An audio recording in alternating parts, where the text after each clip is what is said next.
Welcome to Surviving a Secret Shop. This is our Medicare training here for today.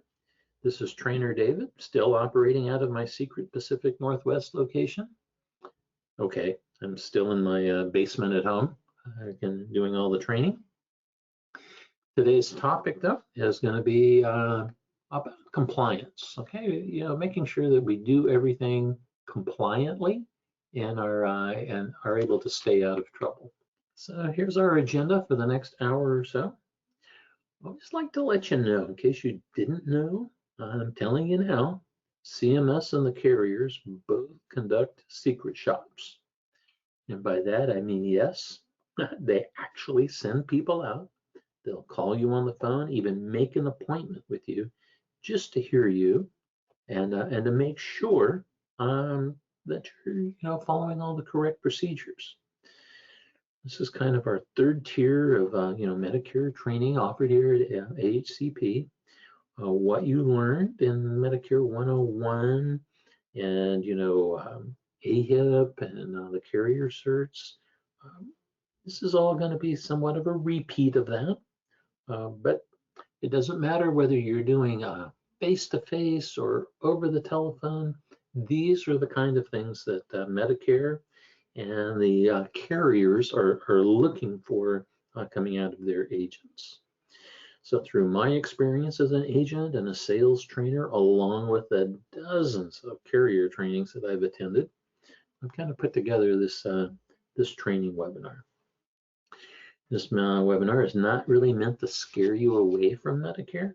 It's just to make sure that you understand that Medicare Advantage and the Medicare Part D just has a lot of requirements that go with it. Okay, and it may seem redundant if you've already attended the carrier trainings, but it's kind of absolutely necessary to stay on top of these items.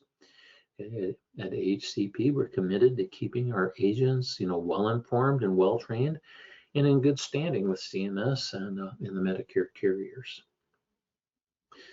So for all of us who've been sold Medicare products and went through AHIP and completed carrier certifications, you've all seen this information before.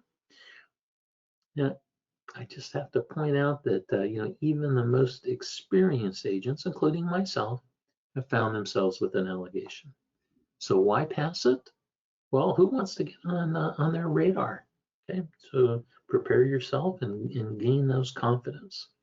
The fundamentals of selling compliantly and with integrity, the rules are there for a reason. And that reason is really just to keep the sleazy brokers away from your customers. Okay?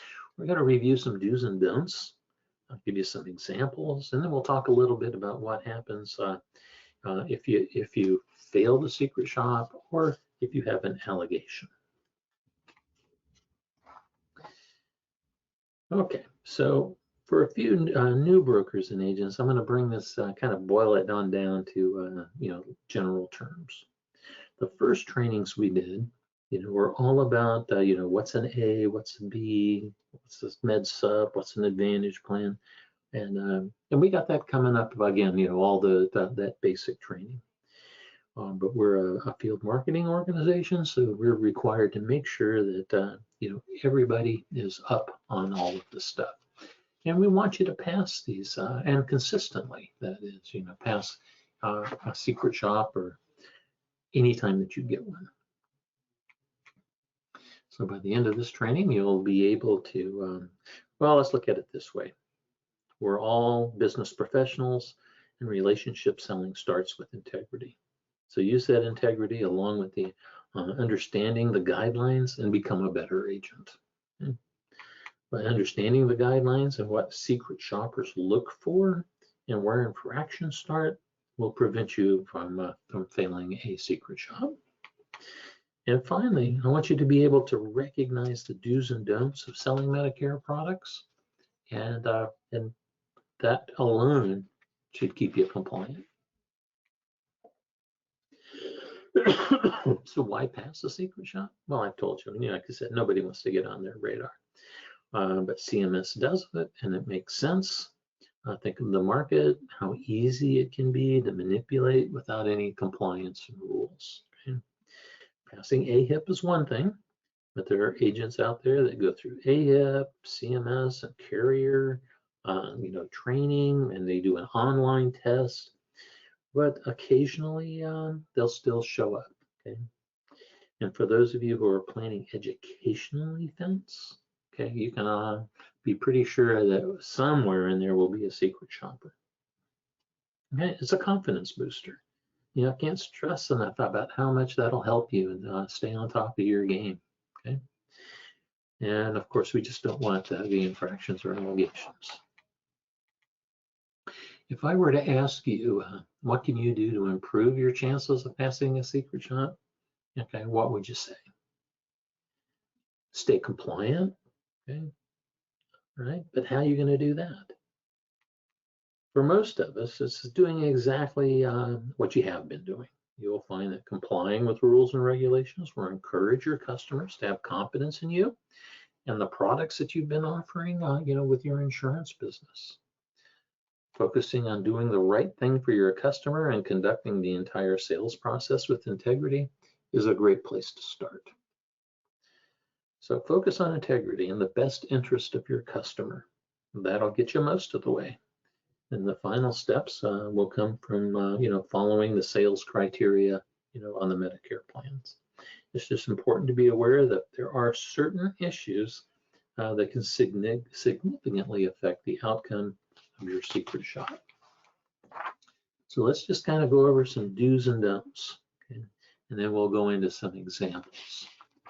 On every marketing appointment, show up on time, okay? Be where you said you would be. If you're doing it's even more important if you're doing some kind of an event, right? A seminar, a sales seminar, or an educational seminar. I mean, the carrier, right, CMS had to approve that you were even doing it. So show up, be on time. CMS marketing materials, they would, come from either the approved website or directly from the carrier. If you're not sure, reach out to your broker rep and they can let you know. Okay. Scope of appointment. We're going to talk a little bit more about those later on, but you still have to have a signed scope of appointment. And if you're using, a sales presentation, either the PowerPoint or Flipbook, you need to cover everything that's in there. You can't skip over anything. You need to literally show every slide or every page. Okay? And one of the biggest allegations that comes up all the time is, I didn't know I had to continue with my Part B premium. I thought that's what this was for. Okay, no, you have to explain to them that they still have to maintain their Part B. This is one of my favorites, and you are literally going to hear it, I don't know how many times today, but in just about everything that talks about Medicare and the use of the word free. We've all been through AHIP, and we've seen all these things that it constantly comes up. Now, how many of you have seen that Medicare commercial with Joe Namath? Okay, show of hands. Okay, thanks. Okay. I know that Joe Namath says free all the time throughout that entire commercial. I want to remind you that Joe is not a licensed agent. He is not held to the same standard that you are. Okay, so take the word free out of your vocabulary, replace it with zero cost, $0, $0 premium. Okay, you're not going to use free, you're just going to say $0. Not a one of us works for the government, so don't say that. Okay. And we also don't work for the carriers. We represent the carriers, but we do not, we're not their employees. Medicare and CMS approves plans. They endorse or recommend nothing, okay? When we talk about not writing on materials, we're talking about those pre-enrollment kits that that come from the carrier. And you use those with like a face-to-face. You will not add or remove anything in there, nor will you mark on there. Now, I know that there's places in there to either maybe attach a business card or to write in your name and phone number. That's not what they're talking about. As you get into there, and it's going to give you the benefits of the plan, you're not going to highlight or circle or put any marks. The customer can do that, but you as the agent will not do that. Do not. Okay, gifts. We can hand out all the swag that you want, okay? But you will not have an aggregate total of more than $15, okay? And there's everybody at the seminar or at the meeting or wherever you're giving away this stuff has no obligation to do anything. You can simply give them the material, but the aggregate value cannot exceed $15. This is another one that will come up time and time again, and these are because these are where the infractions come from. Do not use those absolute statements. Okay? I always recommend get this into your vocabulary. Based on what you told me, I would recommend. Okay, based on the drugs that you're taking, I recommend the PDP should be whatever, right?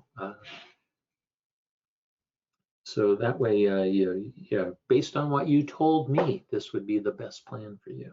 Okay, that way you've got all that in there. If it's an event, make sure that it's clear that the sign-in sheet is optional. Again, one of the favorites of the secret shoppers is to make a big deal about not wanting to sign your sheet and see if you pressure them to sign it. Okay. And going back to that SOA business, any product that was not agreed to up in advance. Like I said, no other product than the one that was agreed upon or that you advertised. When they talk about high pressure tactics, this is one that comes up a lot, and I want to give you some warning. Enrollments in Medicare need to be done on inbound phone calls. You call them up and enroll them, that was considered high pressure tactics, regardless of whether it was or not, okay? That's just the way CMS is going to view that. So you're going to do all your enrollments on an inbound call. That inaccurate statements goes without saying, kind of obvious. And once they're your customer, you can offer them any products, right? But when we're doing Medicare, nothing else, no non-healthcare would be part of that event. On all your MA products, make sure that they understand at the very beginning of the presentation what it is that they're enrolling in or that they're being told about. Should not be any confusion as to whether it's a Medicare supplement or a Medicare Advantage plan. One of the common allegations is, I thought I was buying, and it could be whichever one is the opposite of what you sold them. Okay. Reference the plan rating, the overall rating of the plan. Don't even go into what the sub ratings were, okay? Just the overall rating. Eligibility requirements. Remember, you're going to let them know what the eligibility requirements are, and there are only 4 of them. Okay? So you should have that pretty much committed to memory. You must have A and or B. You must be in the plan service area. You must continue to make your Part B premium payment unless it's paid by a third party. And you must not have end-stage renal disease, again, unless it's that chronic illness plan for ESRD. Okay. Any enrollment or disenrollment periods? What are we doing this under? Is this a special enrollment? Okay, make sure they understand what their enrollment period is. And you're going to go over everything with that plan. Okay, like all those baseline benefits. You are going to discuss what the cost is, what the premium is, what the deductible is, what the co-insurance costs are, what co-pays, and what goes with what. Is it going to be a co-insurance or is it going to be a co-pay? And you're going to go over that entire list of benefits and with each of them, what they are. Are they $0 or is there money involved? On all Medicare Advantage appointments, you're going to explain those networks, the provider networks. You're literally going to look up their doctor, find out if the doctor is in the network, You're going to go over referral requirements. Do I have to have a referral or not? Like typically PPO, no, HMO, yes, POS, and go in and talk about what the referral requirement is, in and out of network. Okay, what the cost is for in-network, what the cost is for out-of-network, the different cost sharing, what's going to happen in an emergency, an ambulance, what's going to happen if they want to use urgent care instead of the emergency room. You're going to go through all of those. You're going to look up that provider. Okay, that's one of the areas of allegations. He told me my provider was in the network. Well, you need to explain to him that those providers come and go all the time. Okay. And so that if you tell them they're in the network, they'd better been in the network at the time that you told them. And the only way you're going to do that is to use the online doctor search provided by the carrier. And again, you don't want them to be enrolling in a supplement thinking it's an advantage or vice versa. Okay. If that has buy-up options, make sure that you talked about it. In other words, it didn't come with dental and vision, but you could buy it up. Okay. If it's a fee-for-service plan, explain that if that person has Medicaid, there might be other plans that would be better suited for them. It's not a good plan for a person in Medicaid because there's going to be co-pays that they're not going to be prepared for. When they talk about, the disclosure statement, that's bullet 3 there is pretty much what that statement is. I think it goes a little bit further, but it's that each time you see the provider must agree to the plan's terms and conditions. They can't, just because they accepted last time doesn't mean they do this time. If it's a dual plan, explain, what it requires. You got to have that A and B. You got to receive Medicaid benefits to enroll in the DSNP. Okay. Go into that cost sharing. Remember, when it comes to cost sharing, only the QMB Plus and the SLMB Plus get the full Medicaid ride on there, okay?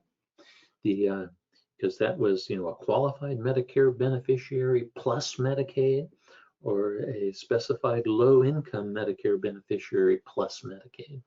All the others do not get full Medicaid, and there could be some level of cost sharing involved, okay? Talk about what happens if they lose their Medicaid. Okay.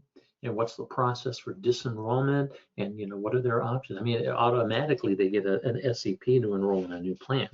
So, but they also have time to reestablish their Medicaid. Make sure that they understand all that. And when it comes to the chronic illness plans, okay, make sure that they understand that you gotta have one of the illnesses to get into the plan. Some of those plans are really sweet, but you gotta have the illness to even qualify. And that they're not going to take the customer's word for it. They want a signed form from the doctor stating that they have the chronic illness. There's no free ride in there. Okay, always explain, like I said, the deductible. We're talking about prescription drugs now. Okay. What's the deductible? Sometimes those deductibles are complicated. There's no deductible if it's a tier 1 or tier 2, and it kicks in at tier 3. Or maybe there's no deductible at 1, 2, and 3, and it kicks in if you have the tier 4 or tier 5 drug. Go through what that deductible is. Maybe it doesn't care what tier it is. You're going to have the deductible first. Excuse me. So go into those different tiers. What is in each tier? Coverage in the gap. Now the gap and the donut hole aren't like what they used to be. Okay, but still, there's going to be that point at which it's 25%.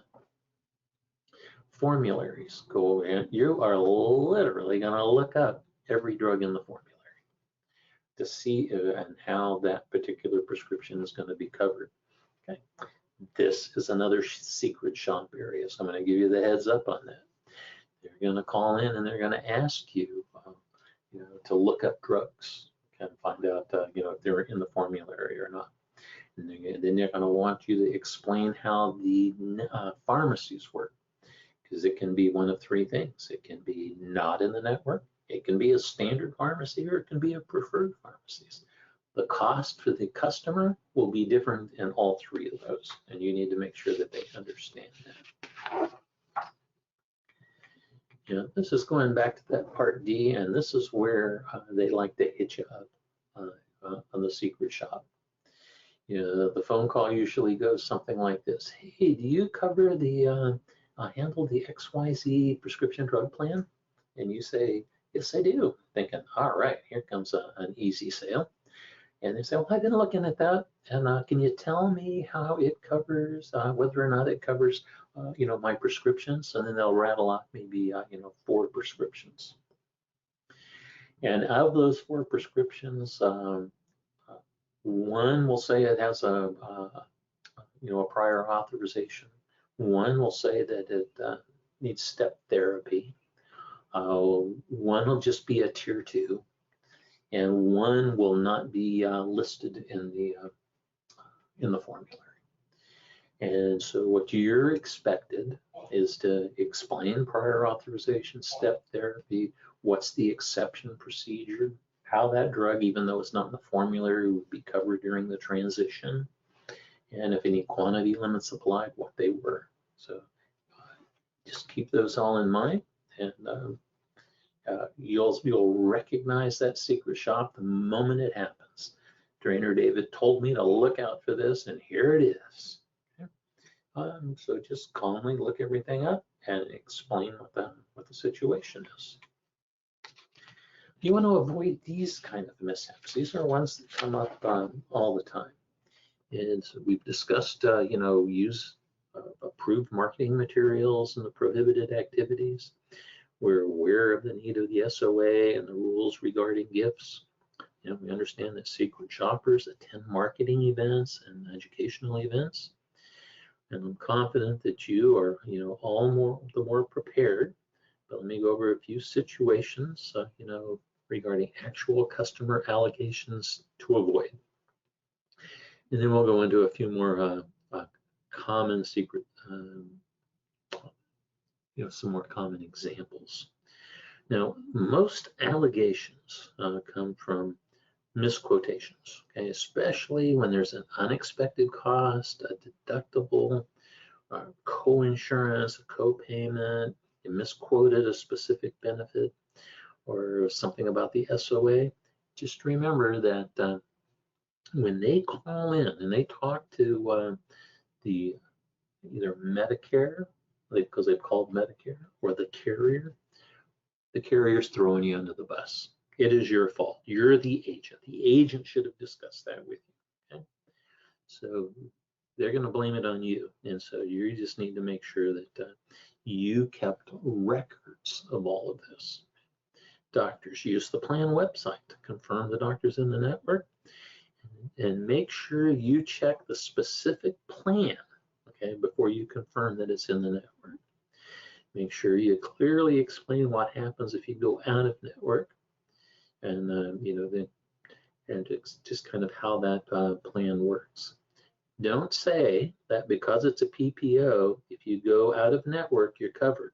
Okay, you must tell the clients that they'll pay more when they seek services, you know, that are eligible, you know, outside of the network. And then be sure to inform the beneficiary providers may enter and leave the network at any time. And providers also participate in some plans and not in others. So they may be in network only in certain locations. And note that emergencies, though, are always covered. I know how many times I've heard ones like, well, I use United Healthcare right now, and I know that the doctor, and that was their under 65 plan, okay? Because that was our United Healthcare was our provider at work, so I know that they accept that. Well, you can look that doctor up and find out that he takes under 65, but nothing in Medicare. Or maybe he takes under 65 and only PPOs in Medicare. Okay? In other words, you need to look them up and see specifically what plan that doctor takes. And it's the same with medications. Okay? You just have to go in and literally look them all up and see exactly how they're handled. Okay? A quick note there that if it's a Medicare supplement, that it helps pay original Medicare, you know, that's the Part A and Part B deductibles, co-insurance and co-pays. I've heard people make statements like, it covers everything that Medicare doesn't. No, it doesn't. If Medicare doesn't cover it, it doesn't cover it. It only helps with the things that Medicare does cover. Okay? So just kind of keep that in there. And that you can go and see any participating provider, nationwide. Look that up one time, and it comes out that as far as like primary care doctors in Medicare, it's about 97% of the non-pediatric primary care doctors accept Medicare. So that still leaves 3% of them out there that don't. So that if you're selling a Medigap, don't tell them that any doctor. Okay, you have to throw in that caveat that they must participate in Medicare. Okay, so let's get into some of the little examples of where secret shoppers will try to trip you up. Okay, we talked a little bit about the star rating. Star ratings, just for your information, covers about 37 topics in 5 categories. Okay?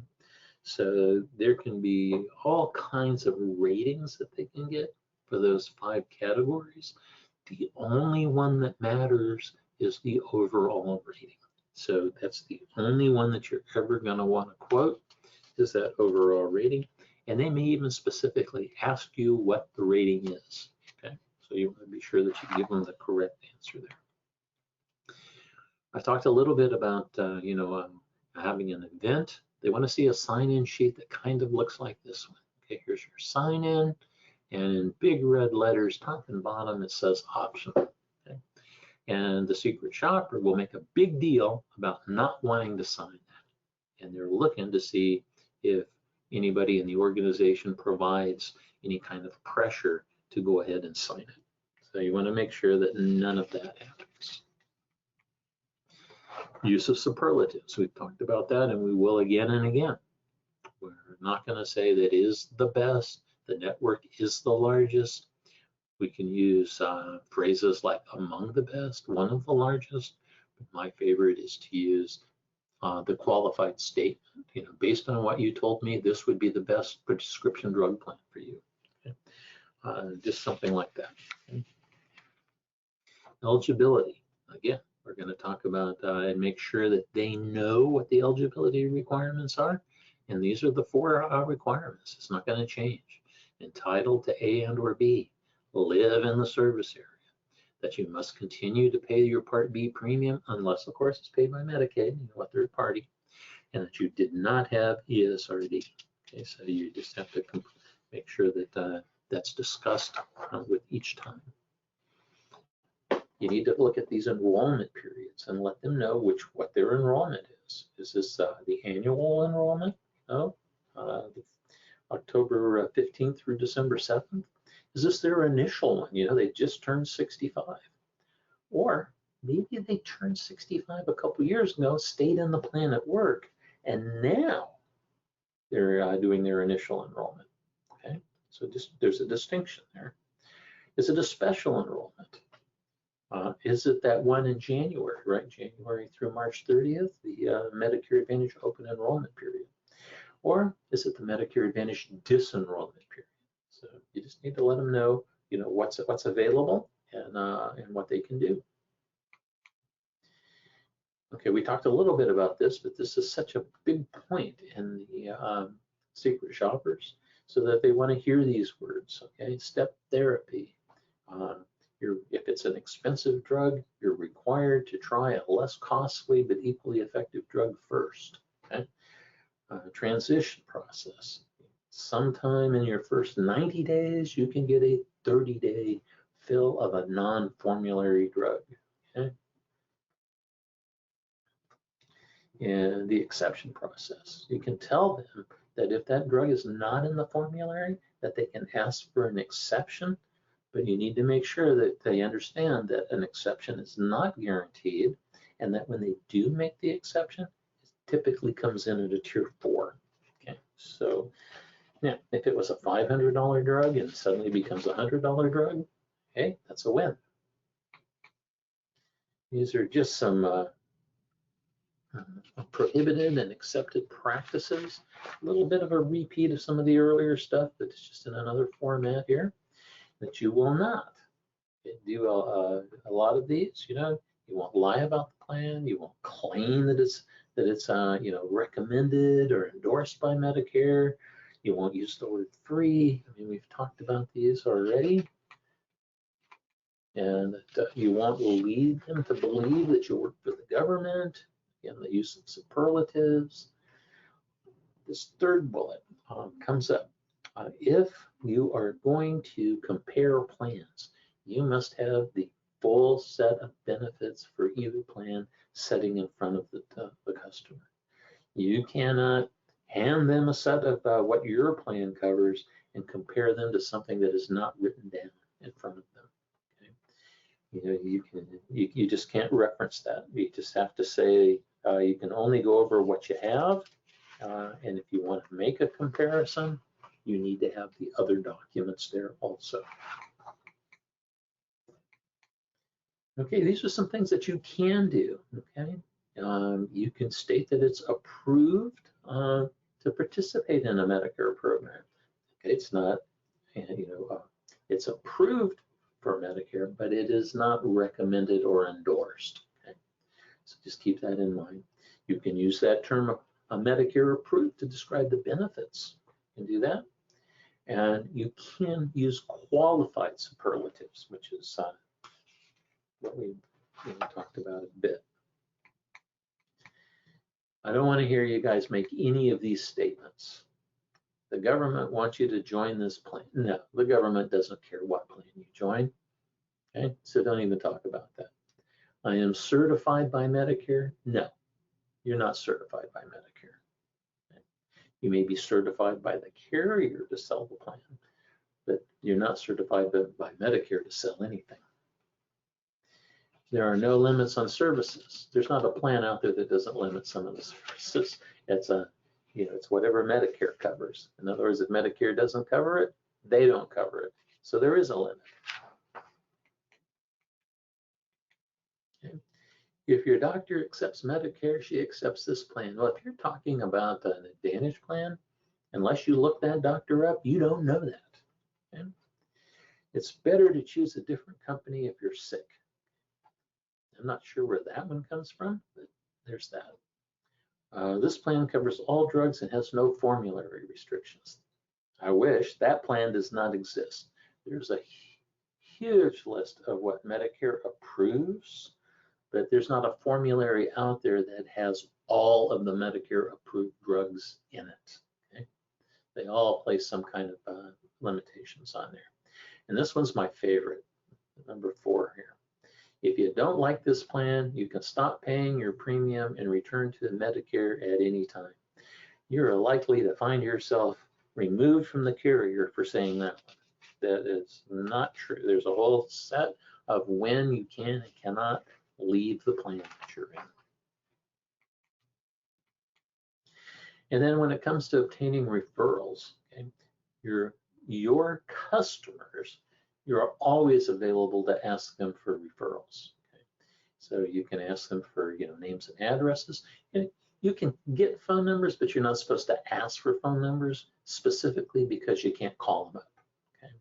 You can send them stuff in the mail, but the more common thing to do is to ask for the referral, but just instruct them to give your information to the person. Okay? And if you're talking to them on that first meeting, okay, you're not allowed, in other words, they're not a customer yet, but you're selling them the plan. You are not allowed to ask them for a referral. You are allowed to give them a handful of business cards and say, please hand these out to any of your friends who might need my services, but you can't ask them for a referral. Okay.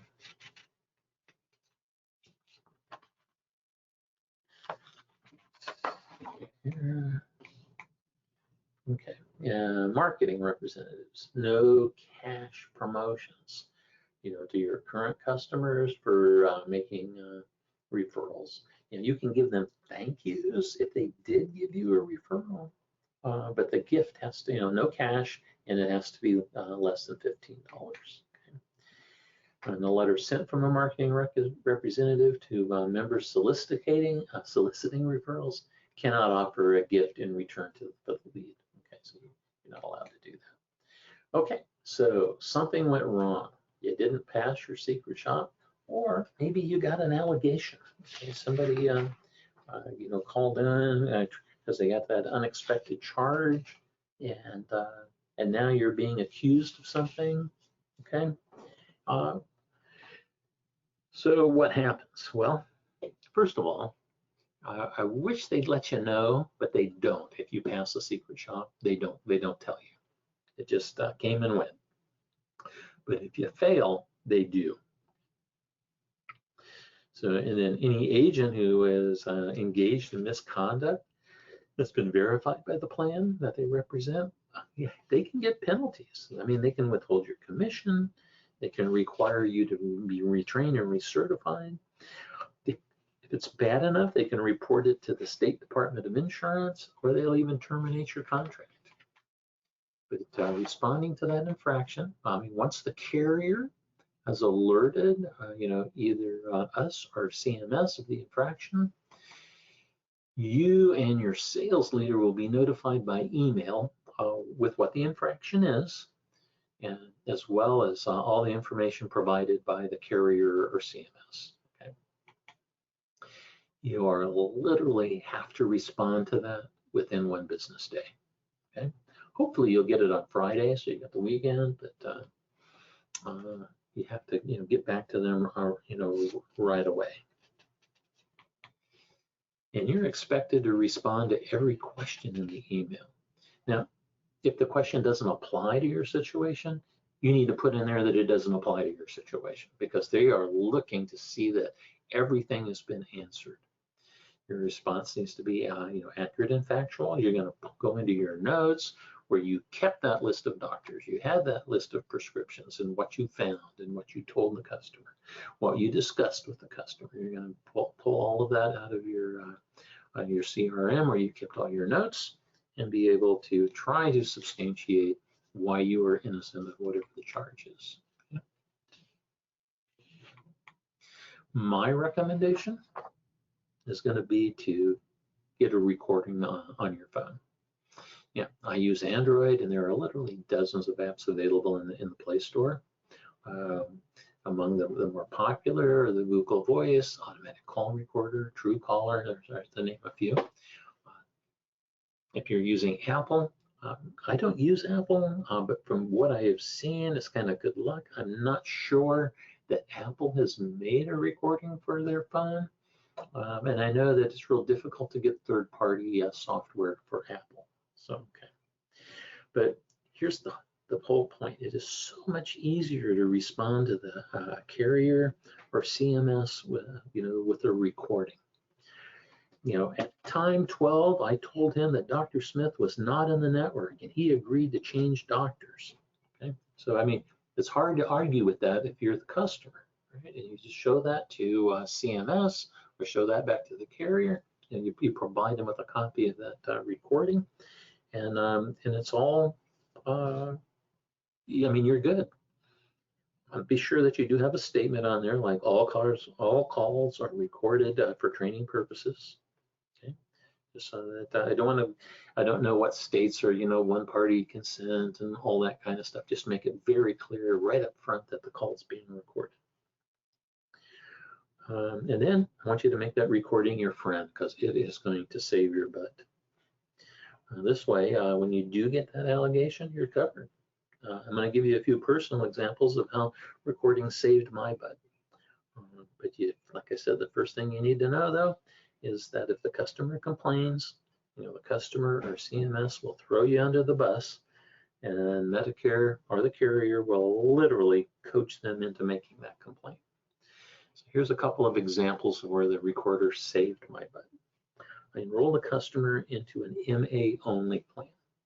So I explained to the customer that that you won't have any RX coverage, that you could face penalties in the future for not having any prescription coverage, and went on to tell them about, using GoodRx and that sort of thing to fill the prescriptions that they did have if they needed to.